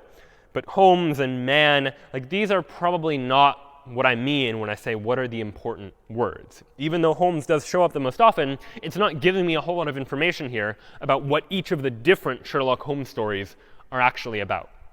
And the reason why is because Sherlock Holmes shows up in all the stories. And so it's not meaningful for me to say that this story is about Sherlock Holmes if I want to try and figure out the different topics across the corpus of documents. What I really want to know is, what words show up in this document that show up less frequently in the other documents, for example. And so to get at that idea, we're going to introduce the notion of inverse document frequency. Inverse document frequency is a measure of how common or rare a word happens to be across an entire corpus of words. And mathematically, it's usually calculated like this, as the logarithm of the total number of documents divided by the number of documents containing the word. So if a word like Holmes shows up in all of the documents, well, then total documents is however many documents there are. And number of documents containing Holmes is going to be the same number. So when you divide these two together, you'll get 1. And the logarithm of 1 is just 0. And so what we get is if Holmes shows up in all of the documents, it has an inverse document frequency of 0. And you can think now of inverse document frequency as a measure of how rare is the word that shows up in this particular document. That if a word doesn't show up across many documents at all, this number is going to be much higher. And this then gets us at a model known as TF-IDF, which is a method for ranking what words are important in a document by multiplying these two ideas together. Multiply term frequency, or TF, by inverse document frequency, or IDF. Where the idea here now is that how important a word is depends on two things. It depends on how often it shows up in the document, using the heuristic that if a word shows up more often, it's probably more important. And we multiply that by inverse document frequency, IDF, because if the word is rarer, but it shows up in the document, it's probably more important than if the word shows up across most or all of the documents, because then it's probably a less important factor in what the different topics across the different documents in the corpus happen to be. And so now, let's go ahead and apply this algorithm on the Sherlock Holmes corpus. And here's TF-IDF. Now what I'm doing is for each of the documents, for each word, I'm calculating its TF score, term frequency, multiplied by the inverse document frequency of that word. Not just looking at the single value, but multiplying these two values together in order to compute the overall values. And now if I run TF-IDF on the Holmes corpus, this is going to try and get us a better approximation for what's important in each of the stories. And it seems like it's trying to extract here probably like the names of characters that happen to be important in the story. Characters that show up in this story that don't show up in the other story. And in prioritizing the more important characters that happen to show up more often. And so this then might be a better analysis of what types of topics are more or less important. I also have another corpus, which is a corpus of all of the Federalist Papers from American history. If I go ahead and run TF-IDF on the Federalist Papers, we can begin to see what the important words in each of the various different Federalist Papers happen to be. That in Federalist Paper number 61 seems like it's a lot about elections. In Federalist Paper 66 it's about the Senate and impeachments. You can start to extract what the important terms and what the important words are just by looking at what things show up across and don't show up across many of the documents, but show up frequently enough in certain of the documents. And so this can be a helpful tool for trying to figure out this kind of topic modeling, figuring out what it is that a particular document happens to be about. And so this then is starting to get us into this world of semantics, like what it is that things actually mean when we're talking about language. Now we're not going to think about like the bag of words where we just say, treat a sample of text as just a whole bunch of words and we don't care about the order. Now when we get into the world of semantics, we really do start to care about what it is that these words actually mean, how it is these words relate to each other, and in particular, how we can extract information out of that text. Information extraction is somehow extracting knowledge from our documents, figuring out, given a whole bunch of text, can we automate the process of having an AI look at those documents and get at what the useful or relevant knowledge inside those documents happens to be. So let's take a look at an example. I'll give you two samples from news articles. Here up above is a sample of a news article from the Harvard Business Review that was about Facebook.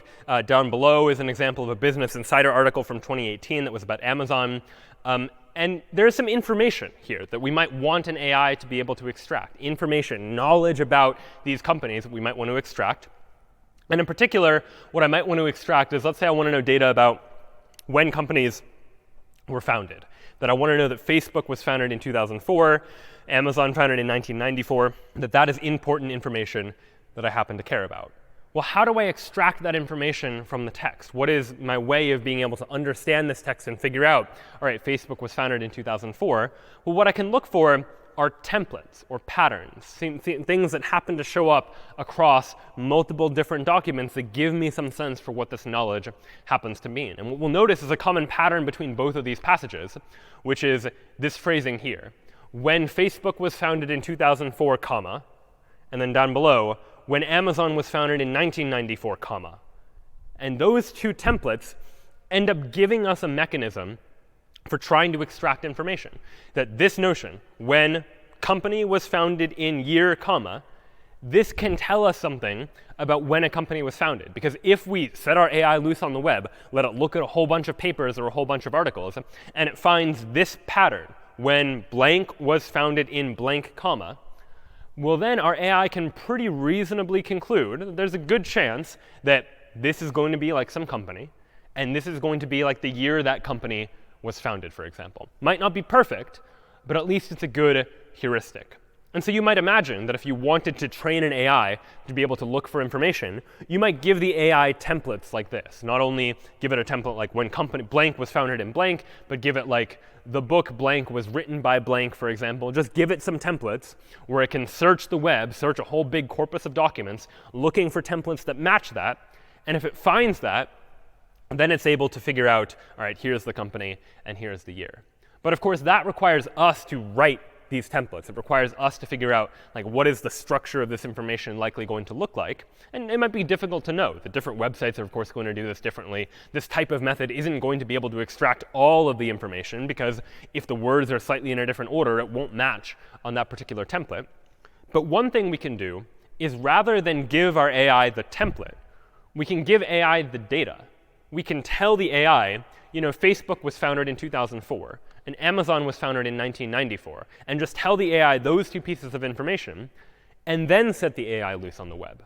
And now the idea is that the AI can begin to look for, where do Facebook in 2004 show up together? Where do Amazon in 1994 show up together? And it can discover these templates for itself. It can discover that this kind of phrasing, when blank was founded in blank, tends to relate Facebook to 2004, and it relates Amazon to 1994. So maybe it will hold the same relation for others as well.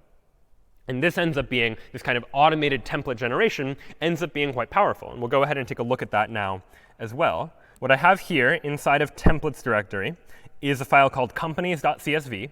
And this is all of the data that I am going to give to my AI. I'm going to give it the pair Amazon 1994 and Facebook 2004.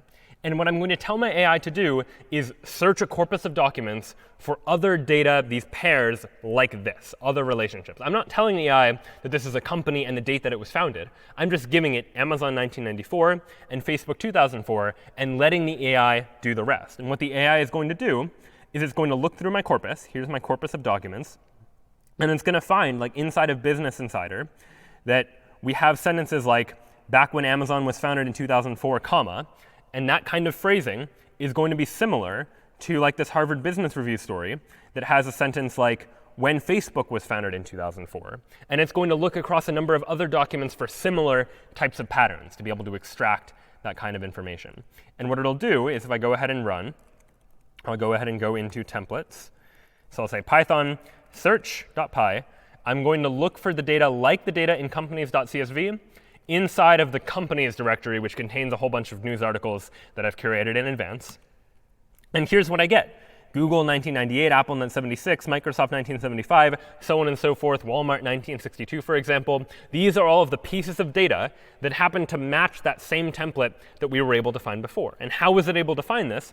Well, it's probably because if we look at like the Forbes article, for example, that it has a phrase in it like, when Walmart was founded in 1962, comma, that it's able to identify these sorts of patterns and extract information from them. Now, granted, I have curated all of these stories in advance in order to make sure that there is data that it's able to match on. And in practice, it's not always going to be in this exact format when you're seeing a company related to the year in which it was founded. But if you give the AI access to enough data, like all of the data of text on the internet, and just have the AI crawl the internet looking for information, it can very reliably, or with some probability, try and extract information using these sorts of templates and be able to generate interesting sets of knowledge. And the more knowledge it learns, the more new templates it's able to construct, looking for constructions that show up in other locations as well. So let's take a look at another example. And then I'll here show you presidents.csv, where I have two presidents and their inauguration dates. So George Washington, 1789, Barack Obama, 2009, for example. And I also am going to give to our AI a corpus that just contains a single document, which is the Wikipedia article for the list of presidents of the United States, for example. Just information about presidents. And I'd like to extract from this like raw HTML document on a web page information about the presidents. So I can say search in presidents.csv, presidents. And what I get is a whole bunch of data about presidents and what year they were likely inaugurated in by looking for patterns that matched Barack Obama 2009, for example, looking for these sorts of patterns that happen to give us some clues as to what it is that a story happens to be about. So here's another example. If I open up inside the Olympics, here is a scraped version of the Olympic homepage that has information about various different Olympics, and maybe I want to extract like Olympic locations and years from this particular page. Well, the way I can do that is using the exact same algorithm of just saying, all right, here are 2 Olympics and where they were located, so 2012 London, for example. Let me go ahead and just run this process, Python search on olympics.csv, look at all the Olympic data set, and here I get some information back. Now, this information, not totally perfect. There are a couple of examples that are obviously not quite right because my template might have been a little bit too general, like maybe it was looking for a broad category of things and certain strange things happened to capture on that particular template. So you could imagine adding rules to try and make this process more intelligent, making sure the thing on the left is just a year, for example, for instance, and doing other sorts of analysis. But purely just based on some data, we are able to extract some interesting information using some algorithms. And all search.py is really doing here is it is taking my corpus of data, finding templates that match it. Here I'm filtering down to just look at like the top 2 templates that happen to match, and then using those templates to extract results from the data that I have access to, being able to look for all of the information that I care about. And that's ultimately what's going to help me to print out those results to figure out what the matches happen to be. And so information extraction is another powerful tool when it comes towards trying to extract information. But of course, it only works in very limited contexts. It only works when I'm able to find templates that look exactly like this in order to come up with some sort of match that is able to connect this to some pair of data that this company was founded in this year.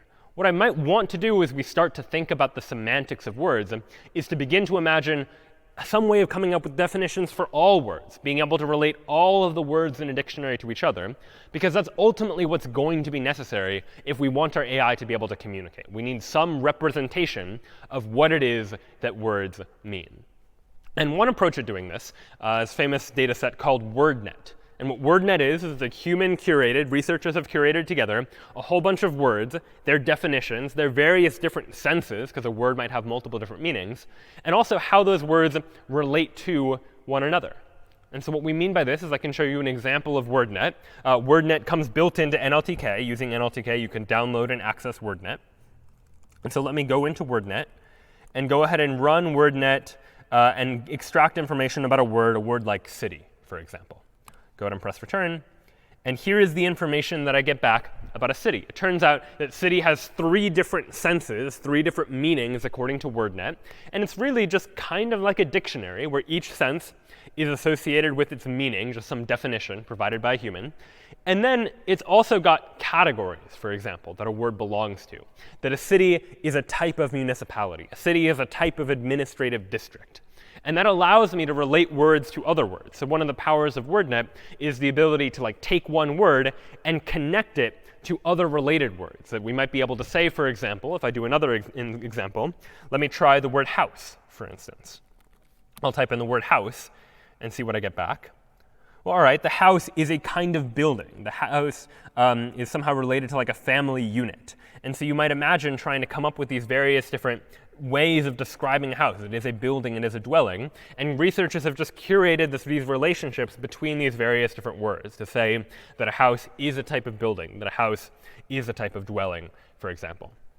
But this type of approach, while certainly helpful for being able to relate words to one another, doesn't scale particularly well as you start to think about language changing, as you start to think about all the various different relationships that words might have to one another. This challenge of word representation ends up being difficult. And what we've done is just defined a word as just a sentence that explains what it is that that word is. But what we really would like is some way to represent the meaning of a word in a way that our AI is going to be able to do something useful with. That anytime we want our AI to be able to look at text and really understand what the text means, to relate text and words to similar words and understand the relationship between words, we'd like some way that a computer can represent this information.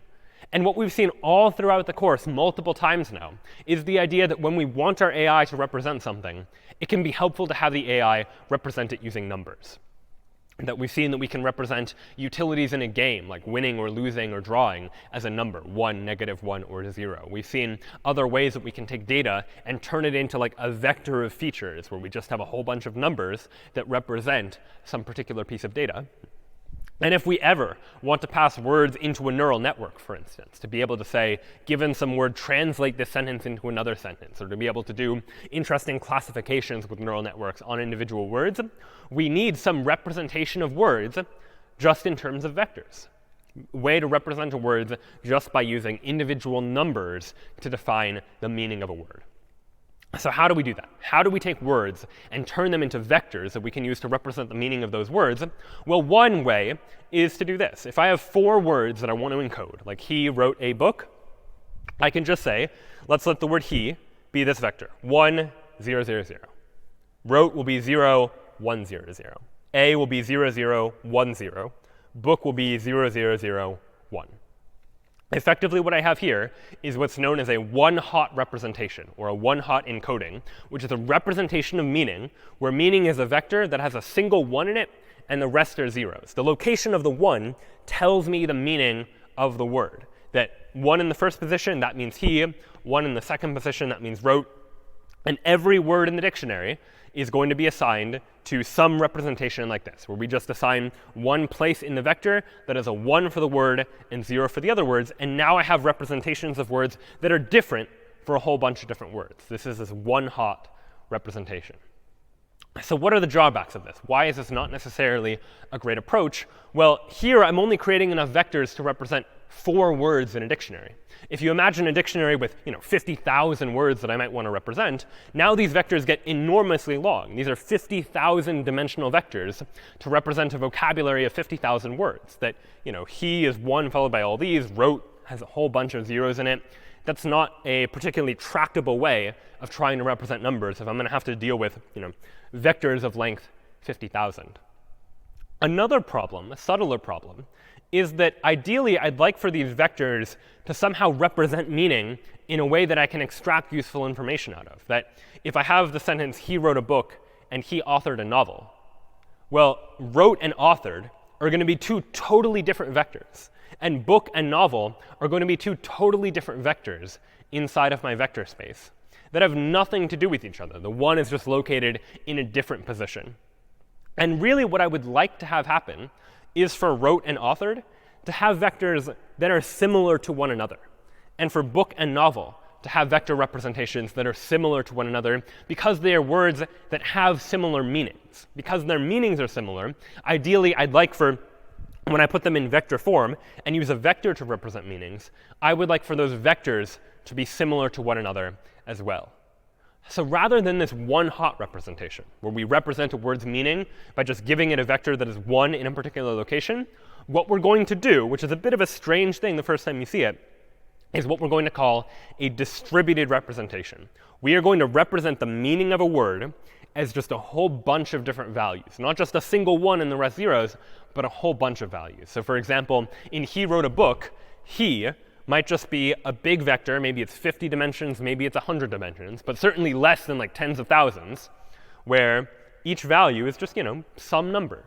And same thing for wrote and a and book. And the idea now is that using these vector representations, I'd hope that wrote and authored have vector representations that are pretty close to one another. Their distance is not too far apart. And same with the vector representations for book and novel.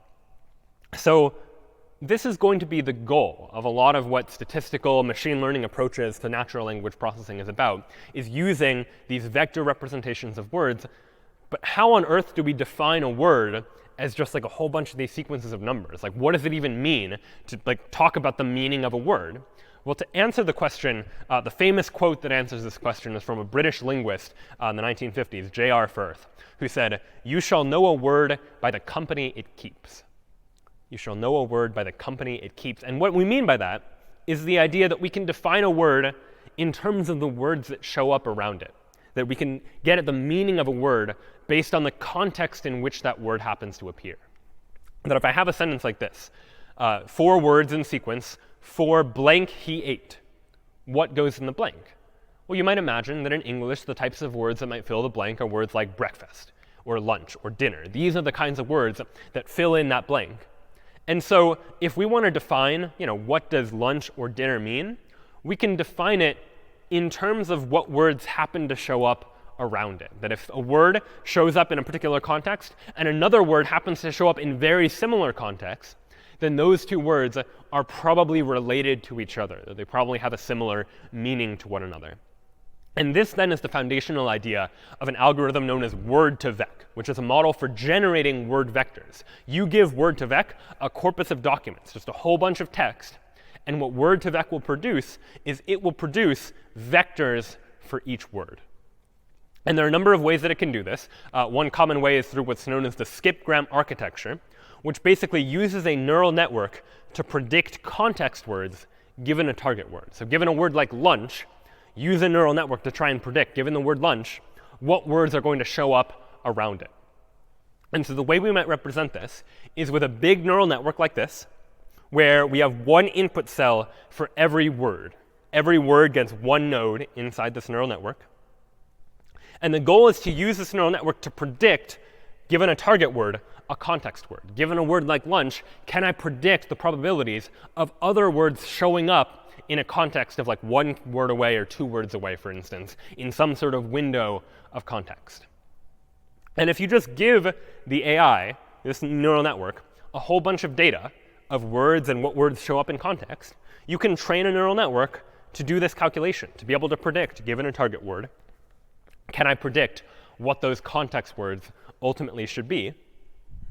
And it will do so using the same methods we've talked about, back-propagating the error from the context word back through this neural network.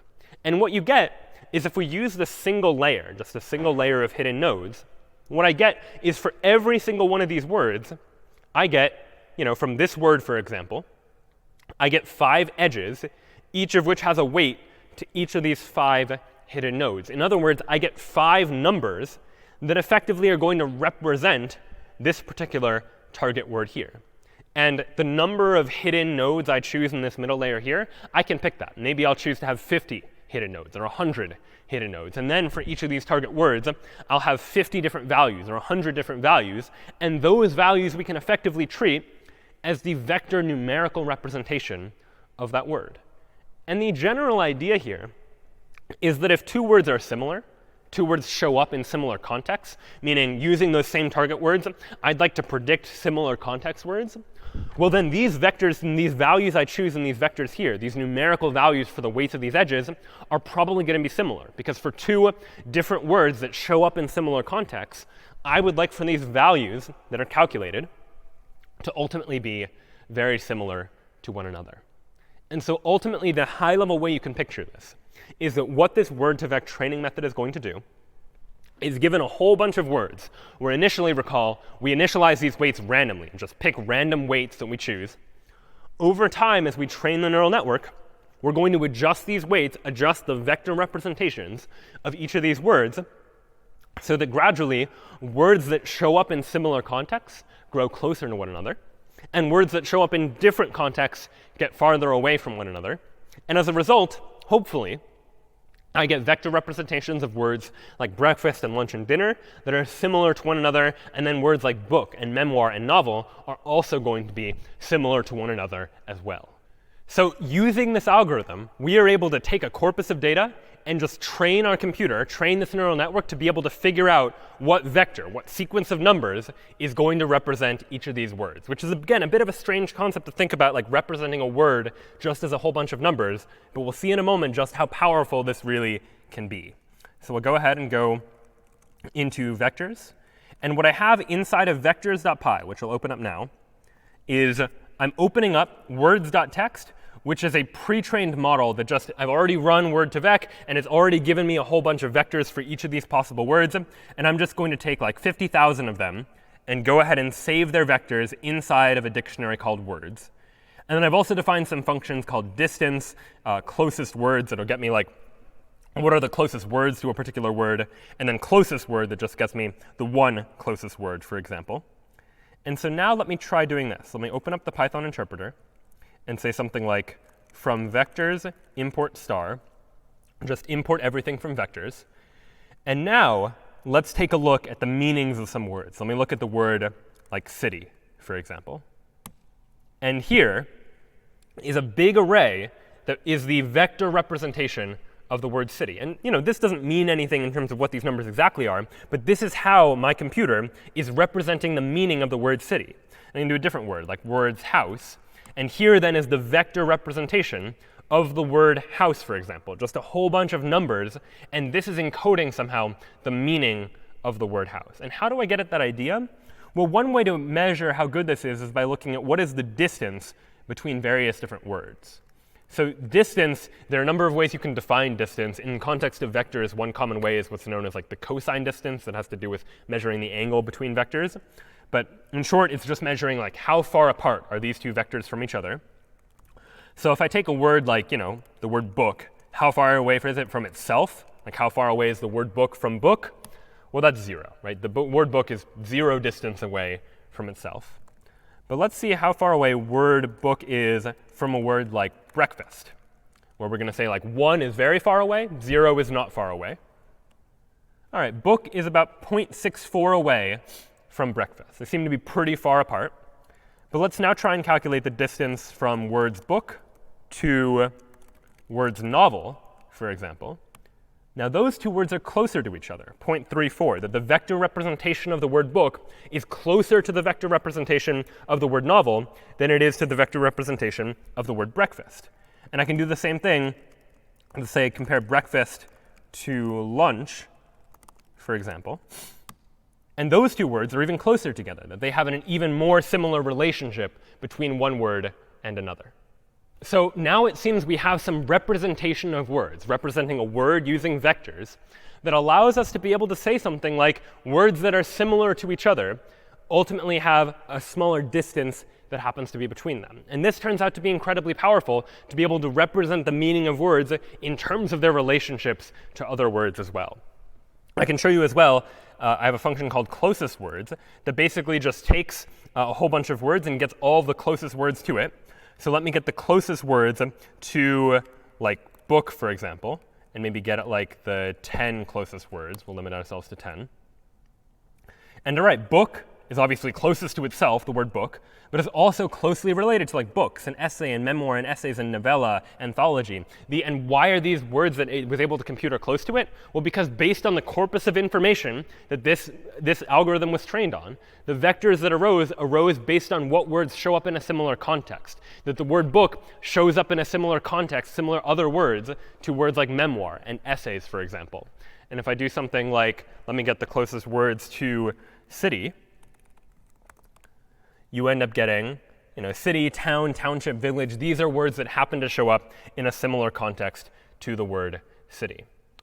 Now, where things get really interesting is that because these are vectors, we can do mathematics with them. We can calculate the relationships between various different words. So I can say something like, all right, what if I had like man and king? These are two different vectors, and this is a famous example that comes out of word2vec.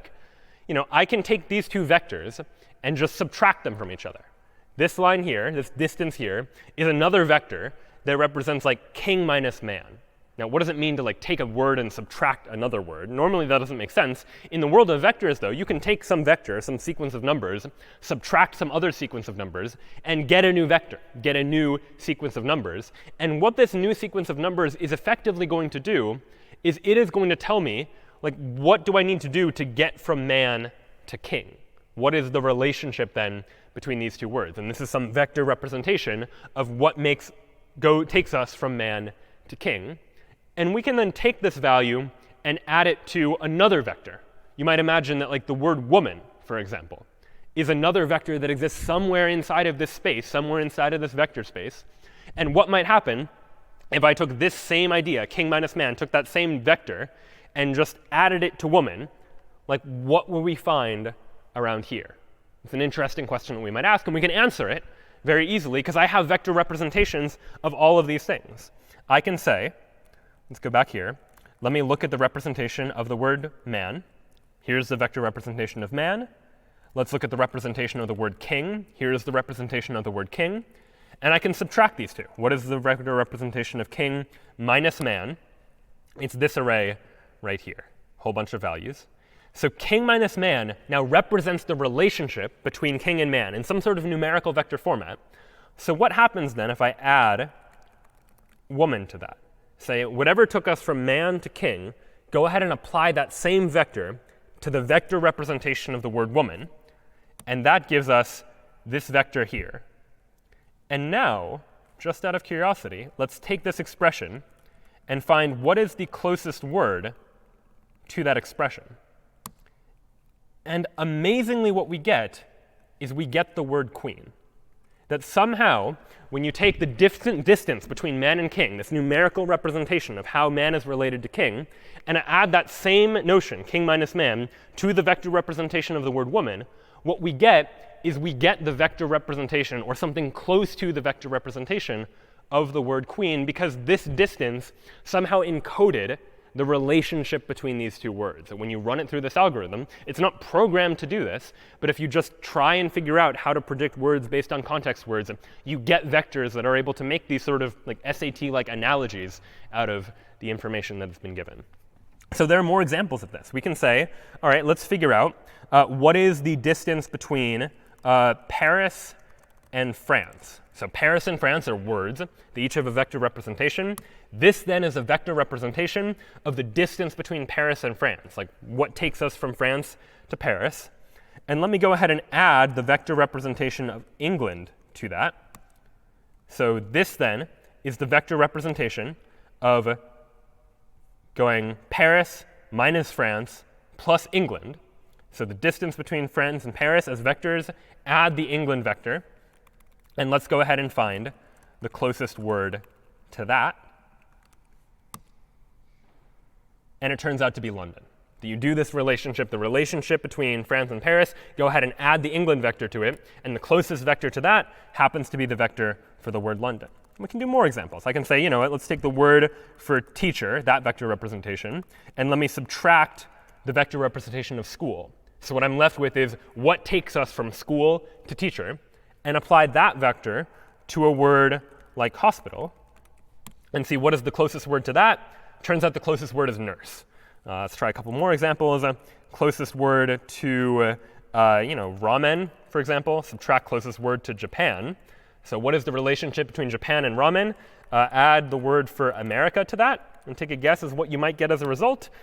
It turns out you get burritos as the relationship. If you do the subtraction, do the addition, this is the answer that you happen to get as a consequence of this as well. So these very interesting analogies arise in the relationships between these two words, that if you just map out all of these words into a vector space, you can get some pretty interesting results as a consequence of that. And this idea of representing words as vectors turns out to be incredibly useful and powerful anytime we want to be able to do some statistical work with regards to natural language, to be able to represent words not just as their characters, but to represent them as numbers, numbers that say something or mean something about the words themselves, and somehow relate the meaning of a word to other words that might happen to exist. So many tools then for being able to work inside of this world of natural language. The natural language is tricky. We have to deal with the syntax of language and the semantics of language. But we've really just seen just the beginning of some of the ideas that are underlying a lot of natural language processing. The ability to take text, extract information out of it, get some sort of meaning out of it, generate sentences, maybe by having some knowledge of the grammar, or maybe just by looking at probabilities of what words are likely to show up based on other words that have shown up previously. And then finally, the ability to take words and come up with some distributed representation of them, to take words and represent them as numbers and use those numbers to be able to say something meaningful about those words as well. So this then was yet another topic in this broader heading of artificial intelligence. And just as a look back at where we've been now, we started our conversation by talking about the world of search, about trying to solve problems like tic-tac-toe by searching for a solution, by exploring our various different possibilities and looking at what algorithms we can apply to be able to efficiently try and search a space. We looked at some simple algorithms and then looked at some optimizations we could make to those algorithms. And ultimately, that was in service of trying to get our AI to know things about the world. And this has been a lot of what we've talked about today as well, trying to get knowledge out of text-based information, the ability to take information, draw conclusions based on those information. If I know these two things for certain, maybe I can draw a third conclusion as well. That then was related to the idea of uncertainty. If we don't know something for sure, can we predict something, figure out the probabilities of something? And we saw that again today in the context of trying to predict whether a tweet or whether a message is positive sentiment or negative sentiment, and trying to draw that conclusion as well. Then we took a look at optimization, the sorts of problems where we're looking for a local, global, or local maximum or minimum. This has come up time and time again, especially most recently in the context of neural networks, which are really just a kind of optimization problem where we're trying to minimize the total amount of loss based on the setting of our weights of our neural network, based on the setting of what vector representations for words we happen to choose. And those ultimately helped us to be able to solve learning-related problems, the ability to take a whole bunch of data and rather than us tell the AI exactly what to do, let the AI learn patterns from the data for itself. Let it figure out what makes an inbox message different from a spam message. Let it figure out what makes a counterfeit bill different from an authentic bill, and being able to draw that analysis as well. And one of the big tools in learning that we used were neural networks, these structures that allow us to relate inputs to outputs by training these neural networks to learn some sort of function that maps us from some input to some output. Ultimately, yet another model in this language of artificial intelligence that we can use to communicate with our AI. And then finally today, we looked at some ways that AI can begin to communicate with us, looking at ways that AI can begin to get an understanding for the syntax and the semantics of language to be able to generate sentences, to be able to predict things about text that's written in a spoken language or a written language like English, and to be able to do interesting analysis there as well. And there's so much more in active research that's happening all over the areas within artificial intelligence today, and we've really only just seen the beginning of what AI has to offer. So I hope you enjoyed this exploration into this world of artificial intelligence with Python. A big thank you to the course's teaching staff and the production team for making this class possible. This was an introduction to artificial intelligence with Python.